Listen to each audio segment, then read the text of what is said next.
ইবনুল কাইয়ুম জাওজি রহমতুল্লাহ আলাইহি বুঝাইছেন, ওনার কিতাবে আছে। যদিও কাহিনী, কিন্তু শিক্ষামূলক কাহিনী। এক ব্যক্তি বলে তোতা পালতো, ময়না, কথা বলে যে ময়না, ওটা পালতো। একদিন সকালে শিকারে যাইতেছে, ময়না জিজ্ঞাসা করতেছে, মালিক কোথায়? শিকার করতে চাই। বলে কোথায় যাবে? কয় জঙ্গলে। কয় শোনো, আমার একটা অনুরোধ, আমার বন্ধুদেরকে দেখলে আমার সালাম বলো। তো বাগানে ঢুকেই দেখতেছে 8-10টা ময়না বসা আছে এক ডালে। তো দেখা ওই নিজের ময়নার কথা মনে উঠছে। ওনা সালাম দিতে বলছে বন্ধুদেরকে, সম্বোধন করে বলতেছে, তোমার মতো, তোমাদের মতো একটা তোতা আমার কাছেও আছে, সে তোমাদেরকে সালাম দিছে। বলতে দেরি, 10-12টা ডালের থেকে ওই মুহূর্তে পুরা মরতে দেরি করে নেয়। সাথে সাথে পড়ছে আর মরছে। তো 10টাকে নাইরা চেরা উঠা, মনটা ভাঙা গেছে যে ওর সালামে এমন কি বিষ ছিল মিলানো যে বলতে দেরি মরতে দেরি হলো না। এক একটা কত দামি। তো ভাঙ্গা মন নিয়ে শিকার ছাড়াই বাড়িতে ফিরে আসছে। তো আসার পরে জিজ্ঞাসা করছে, মালিক হাত খালি, শিকার কোথায়? তুই আর কথা বলিস না, তোর সালামে কি বিষ ছিল? বলে কেন? তা তোর বন্ধুদেরকে সালাম দিতে দেরি, ওরা মরতে দেরি করে নাই। বাস এটা বলতে দেরি, নিজেরটাও মরতে দেরি করে নাই, ওটাও মরে গেছে। তো খাঁচা খুইলা সামনে রাইখা অনেকক্ষণ নাড়াচাড়া করে দেখছে, চোখের পানি ঝরায়, মরে গেছে, এখন আর কি করা যায়। যখন উঠা অন্য মনস্ক হয়ে দাঁড়াইছে, তো তোতা উইরা চালের উপরে যায় বসা পড়ছে। হাক্কা বাক্কা খায়া গেছে, এটা কি হইলো? তো মরা গেল, আবার জীবিত হয়ে উড়াল দিল কি করা? ওইখানে বসা বলতেছে, মালিক আমার সালামে বিষ ছিল না, আমার বন্ধুরা আমাকে ফন্দি শিখায়া দিছে যে আমাদের মতো যদি বাগানে ঘুরতে চাস, ফুলের ডালে ডালে ঘুরতে চাস, আর বাগানে বাগানে ঘুরতে চাস, আর বহু জাতীয় ফল খাইতে চাস, তো মরার আগে একবার মরা যা। ওরা আমাকে ফন্দি শিখায়া দিছে। আল্লাহ আমাদেরকে ফন্দি শিখাইতেছেন, সত্য এটাই। আল্লাহ আমাদেরকে ফন্দি শিখাইয়া দিতেছেন, এটা আল্লাহর মেহেরবানি। নাহলে কখন কি করণীয় এটা আল্লাহ শিখানোর দরকার ছিল না। আবু হানিফা রহমতুল্লাহ আলাইহি তো এটাই বলে যে মানুষকে যে বিবেক দিছে আল্লাহ, আল্লাহর আর কিছু দরকার ছিল না। বিবেকের প্রতি হুকুম ডালা যথেষ্ট ছিল যে আমাকে বিবেকের মাধ্যমে তালাশ করে রাজি করে আসবে। না রসুল দরকার ছিল না, কিতাব দরকার ছিল। উনি যুক্তিও দিছে, আল বারু ইয়াদুল্লু আলাল বাহির ওয়াল আসরু ইয়াদুল্লু আলাল মাসির। পদচিহ্ন দেখলে বিবেক আমাদেরকে বলে এখান দিয়ে কেউ হাইটা গেছে, নাইলে পায়ের চিহ্ন আসলো তো আসলো করতে। যদি বিবেক আমাদেরকে এতটুকু বলতে পারে, তাহলে বিশাল আকাশ দেখা কি বিবেকে কই কথা বলতে পারে না যে এটা বানাইলো কে, চালায় কে? এটা বানাইলো কে আর এটা পরিচালনা কে করে? 1 ইঞ্চি তো নিচে নামলো না আজ পর্যন্ত, 1 ইঞ্চিও তো নিচে নামলো না। আপনারও তো বলেন রোজার ছুটিতে নাকি ঢাকা শহর 3 ইঞ্চি উপরে আয়া পড়ে, বলে না? কি বলেন না? শুনছেন কোনোদিন? না আমি নতুন বললাম? ঢাকাবাসী, অরিজিনাল ঢাকাবাসী বলে ঢাকা 3 ইঞ্চি উপরে চলে আসছে, সব বাঙ্গাল দেশে গেছে গা, ঢাকা উপরে চলে আসছে। আবার কয়েকদিন পর পর আস্তে আস্তে আবার বাড়ে 3 ইঞ্চি নিচে চলে যায়। আমরা যখন বলি তো এটাও তো সত্য, যেটা আমি বুঝাইতে চাইতেছি। তো মেরে দোস্ত, আল্লাহ দিক নির্দেশনা দেন আমাদের, রাস্তা দেখা, আমাদেরকে রাস্তা দেখান যে কখন কি করতে হবে, কোন বিপদে কি করতে হবে, কোন মুসিবতে কি করতে হবে, সুস্থ থাকলে কি করতে হবে, অসুস্থ হলে কি করতে হবে, খুশি হইলে কি করতে হবে, দুঃখ হইলে কি করতে হবে। দারিদ্র যখন, তখন কি করতে হবে? ধনী হলে কি করতে হবে? প্রত্যেকটা অবস্থায় আল্লাহ দিক নির্দেশনা দেন। তো যেটা বুঝাইতেছিলাম যে আবু হানিফা রহমতুল্লাহ আলাইহি বলছেন দরকার ছিল না, নবী রসুল বিবেক যে দিছেন এটা দিয়ে আল্লাহকে তালাশ করে বাহির করা যথেষ্ট ছিল। জি, এটা চালায় কে? 1 ইঞ্চি নিচে তো আসলো না, আকাশ এত ভারী এত বড়, 1 ইঞ্চি নিচে তো আসলো না, কোনো খুঁটা তো নাই। সূর্য তো তার কক্ষপথকে আজ পর্যন্ত কক্ষপথ চ্যুত হইল না, কক্ষপথের থেকে দূরে সরল না, একই কক্ষপথে করতেছে। দুনিয়ার থেকে 13 গুণ বড়, যেটা 13 লক্ষ গুণ বড়, 13 গুণ না 13 লক্ষ গুণ বড়। যদি আজকে বিজ্ঞানের কাছে দুনিয়ার ওয়েট থাকে, যে আমাদের দুনিয়াটার ওয়েট এতটুকু, যদি থাইকা থাকে, তাহলে সূর্যের ওয়েট তো দুনিয়ার থেকে 13 লক্ষ গুণ বেশি, ঠিক না? 13 লক্ষ গুণ বেশি। কেমন টর্চ লাইট, কেমন বাল্ব! আমাদের বাল্বেরও তো একটা আছে, হ্যাঁ? আগে তো 1000 বাল্বের পাওয়া, 1000 পাওয়ারের পাওয়া যেত, 2000 2500 পাওয়ারের পাওয়া যেত। এখন তো এলইডি আইসা একটু পাওয়ার কমছে, কিন্তু আলো বাড়ছে। কত বড় বাল্ব সূর্য, ভাবছেন কোনদিন? সে তো আজ পর্যন্ত চুল পরিমাণ এদিক ওদিক হয় নাই। এই জন্য পাওয়া যায় কিতাবে, 1 বিঘা যদি নিচে নামায় দেয় সূর্য, চর্ম ক্যান্সারে সব মারা যাবে। হ্যাঁ, সূর্যের আলোটা 3 বার ফিল্টার হয়, আল্লাহ 3টা ফিল্টার নিচে রাখছে, ওটা দিয়ে এটা ছাইকা তারপরে দুনিয়াতে আসে। শুধু 3টা ফিল্টার লাগলো, একটু মাত্রা কমায় দিল, তারপর চর্ম ক্যান্সারে মারা যাবে, সব মরে যাবে। ফিল্টার হয়ে আসে, ফিল্টার হয়ে 3 বার ফিল্টার হয়। জিজ্ঞাসা করেন আপনাকে তো বিজ্ঞানকে। তারপরে গায়ে লাগে, শুধু ফিল্টার হয়ে আসে না, ভিটামিনও নিয়ে আসে লোকে। আমাদের দেশে তো হয় না, দুনিয়ায় আছে বহুত দেশে। এটা জানি কি কয়, সূর্যের আলো দিয়া গোসল করা, সানবাত। যান দেখেন, আমি জায়গা বইলা দিই, আপনারা যে দেখা আসেন। পর্তুগালে যে দেখবেন, লিসবনে দুনিয়ার থেকে হাজার হাজার মানুষ যেতেছে শুধু ওইখানে সানবাতের জন্য।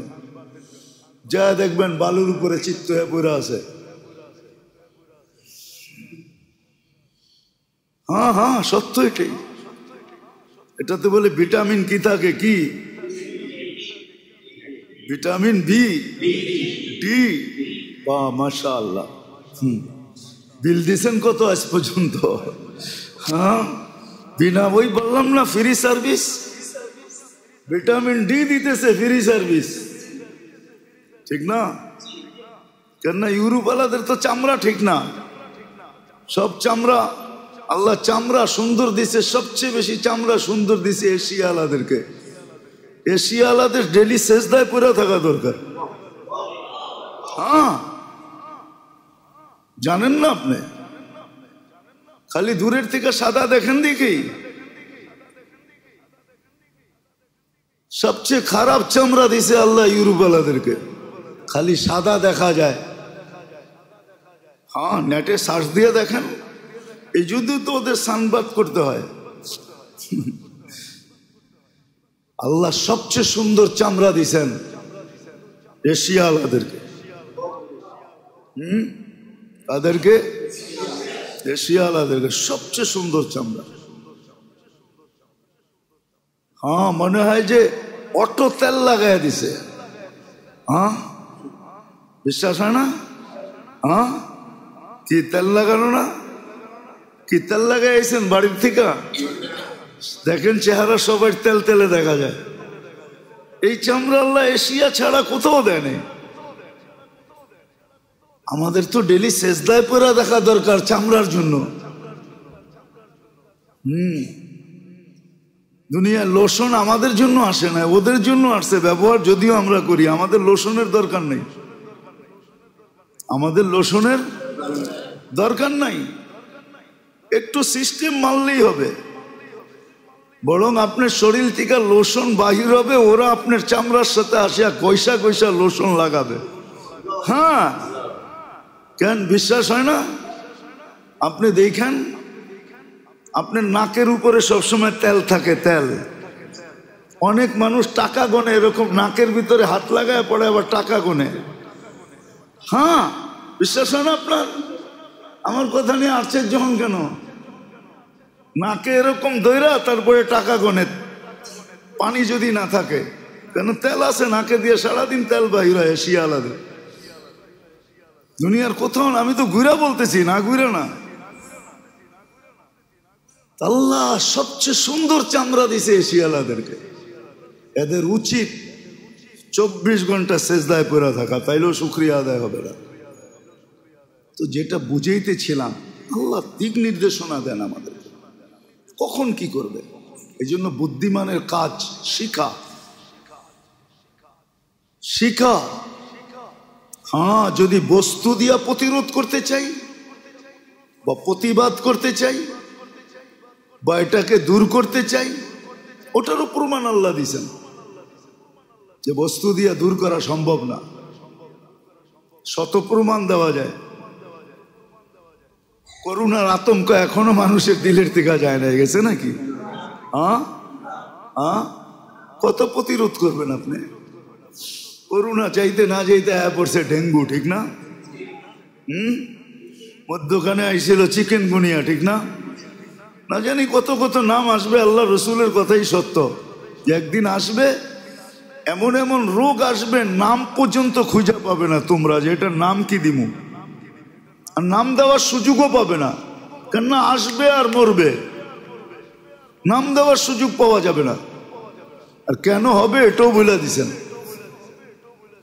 কেন হবে এটা? এত রোগ ব্যাধি কেন হবে? আমরা বললে তো কেউ মানবে না, কেননা আমরা তো WHO তে চাকরি করি না। করলে আমাদেরটা মানতো। WHO বোঝেন? বিশ্ব স্বাস্থ্য সংস্থা, ওইখানে তো চাকরি করি না, ডাক্তারি সার্টিফিকেটও তো নাই। এই জন্য আমাদের থেকে ফুনিয়া কেউ পয়সা দেয় না, দিতেও চায় না, কিন্তু ডাক্তারের ফি ঠিকই দেয়। কথার কথা শুনাইলাম আর কি। তা আমাদের থেকে তো কেউ জিজ্ঞেস করবে না, আমাদের কথা মানবে না কেউ।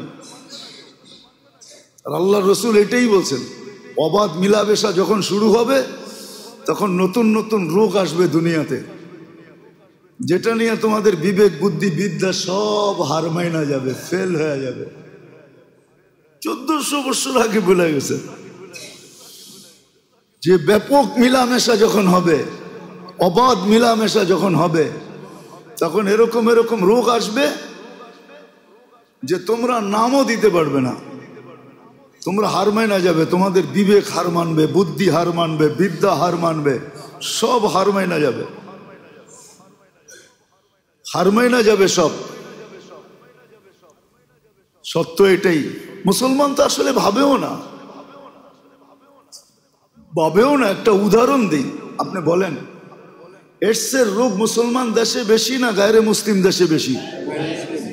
হ্যাঁ, এতটুকু কি বিকেপের পর্দা খোলে না যে এডস একটা মহামারী, একটা রোগ যেটাকে মানুষের মৃত্যুর দ্বার পর্যন্ত পৌঁছায় দেয়।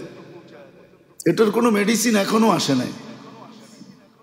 মুসলমান যতটুকুই দূরত্ব বজায় রেখে চলে, যার কারণে আল্লাহ মুসলিম দেশে জিরুর কোটায় রাখছেন এডসকে, জিরুর কোটায়। 18 কোটি মানুষের ভিতরে যদি 1800 রোগী হয় তাইলেও জিরুর কোটায়, জিরুও না, এরও নিচে।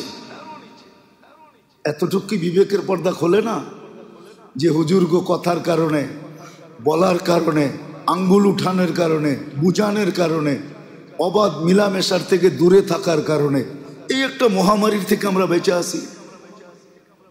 দুনিয়াতে এরকমও দেশ আছে যে শতকরা 70 জন এইডসের ভাইরাস বহন করে?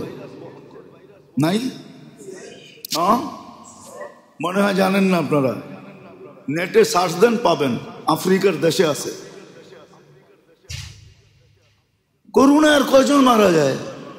উন্নত বিশ্বের ভিতরে এইডসে মারা যাইতেছে করোনার চেয়ে বেশি, যদিও মিডিয়া সার্কুলেশন নাই, মিডিয়ার কোনো আওয়াজ এখানে নাই।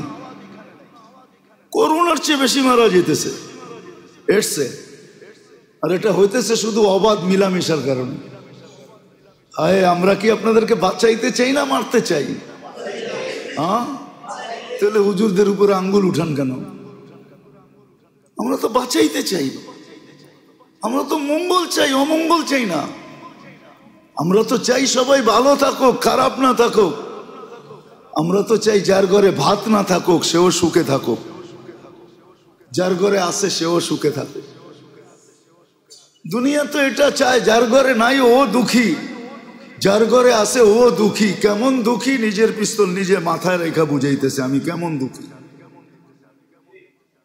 নিজের টাকার কেনার রশি গলায় লাগায়া বুঝাইতেছে আমি কেমন দুঃখী। আমি হ্যাপি না দুঃখী দেখাইতেছে দুনিয়াকে। তো যেটা বুঝাইতেছিলাম, আল্লাহ অস্তিত্ব দেন, আবার সাজানো সুরক্ষিত করেন, আবার লালন পালনও করেন, ফ্রি করেন, ফ্রি ফ্রি, 1 টাকা নেন না। আবার দিক নির্দেশনাও দেন, তুমি কখন কিভাবে চলবে। আবার প্রত্যেকটার পিছনে একটা বিনিময়ও দেন, লম্বা লম্বা বিনিময়। নাহলে আপনার বিবেক দিয়ে আপনি বলেন, যদি আপনার কাছে সুষ্ঠু বিবেক থাকে, সহি বিবেক থাকে, সঠিক বিবেক থাকে, বুদ্ধি থাকে, বিদ্যা থাকে সঠিক, তাহলে আপনি বলেন নাফাকাতুকা আলা নফসিকা সাদাকা, আমি খাইলাম আমার টাকা খরচ করা, আল্লাহ আমাকে সৎকার সওয়াব দিলেন। বলেন, আপনি থিওরি দিয়া বুঝান, আমাকে যুক্তি দিয়া বুঝান, তর্ক দিয়া বুঝান, এটা কোনোদিন সম্ভব? এটা কোন যুক্তিতে আসে যে আমি খাইলাম, আমি পড়লাম, আমাকে সৎকার সওয়াব দিবে? নাফাকাতুকা আলা ইয়ালিকা সাদাকা, পরিবার পরিজনের জন্য খরচ করলাম, সৎকার সওয়াব লেখা হইতেছে। যুক্তি দিয়ে বুঝান, যুক্তি দিয়ে বুঝান। আল্লাহ বড় বড় পুরস্কার রাখছে।